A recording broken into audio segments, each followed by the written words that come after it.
বাজেটটা ডিফিকাল্ট টাইমের একটা সংকুচিত বাজেট। সেটা ঠিকই আছে, সাইজটা ঠিকই আছে, মোটামুটি ভাবে বলবো যেটা কোনো অ্যাম্বিশাস বাজেট নয়। তারপরেও চ্যালেঞ্জ প্রচুর থাকবে। এখানে কি মেইন চ্যালেঞ্জ হবে অর্থায়ন। অর্থায়ন, রাজস্বের ঘাটতি মেটানো এবং অভ্যন্তরীণ খাত থেকে অর্থ সংগ্রহ করে এই বাজেট বাস্তবায়ন করা। আমাকে মনে রাখতে হবে যে সরকারি পরিচালনা ব্যয়ই কিন্তু সরকারের রাজস্ব পুরোটা ব্যবহৃত হয়ে যায়। গত বছরের বাজেটেও পুরো অ্যানুয়াল ডেভেলপমেন্ট প্ল্যানটাই কিন্তু ঋণ করা টাকা থেকে করা, এবং তারপরেও আরো ঋণ নিতে হচ্ছে সরকারকে। এবছরও তাই হবে। তো এইভাবে কিন্তু অর্থায়ন করে বাজেট বাস্তবায়ন করাটা কোনো মতে যুক্তিসঙ্গত নয়।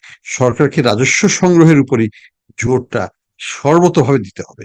ডোমেস্টিক ফাইন্যান্সিং যে টার্গেট দিয়েছে বাজেটে, সেটা একটা বিশাল চ্যালেঞ্জ, এবং এটার প্রতিক্রিয়া কি হবে বাজারে সেটা একটা দেখার বিষয়। কারণ 1,37,500 কোটি টাকা যদি সরকার নিয়ে নেয়, তাহলে ব্যক্তি খাতে কি থাকবে সেটা ভাবার বিষয়। কারণ আমাদের ব্যাংকিং খাত খুব ছোট। এখানে 10% প্রবৃদ্ধি, 11% প্রবৃদ্ধিও যদি হয়, তাহলে 1,70,000 কোটি টাকা হবে। তাহলে সব টাকা তো সরকারই নিয়ে নিল 80 ভাগের উপর। তাহলে সরকার 13% ইকোনমি যদি 80 ভাগ ব্যাংকিং টাকা নিয়ে নেয়, তাহলে 87 ভাগ ইকোনমি এই 20% দিয়ে কিভাবে চলবে? এই এই এই সলিউশনটা কিন্তু একটা বড় একটা ইস্যু হয়ে দাঁড়াবে বলে আমার মনে হয় আগামীতে।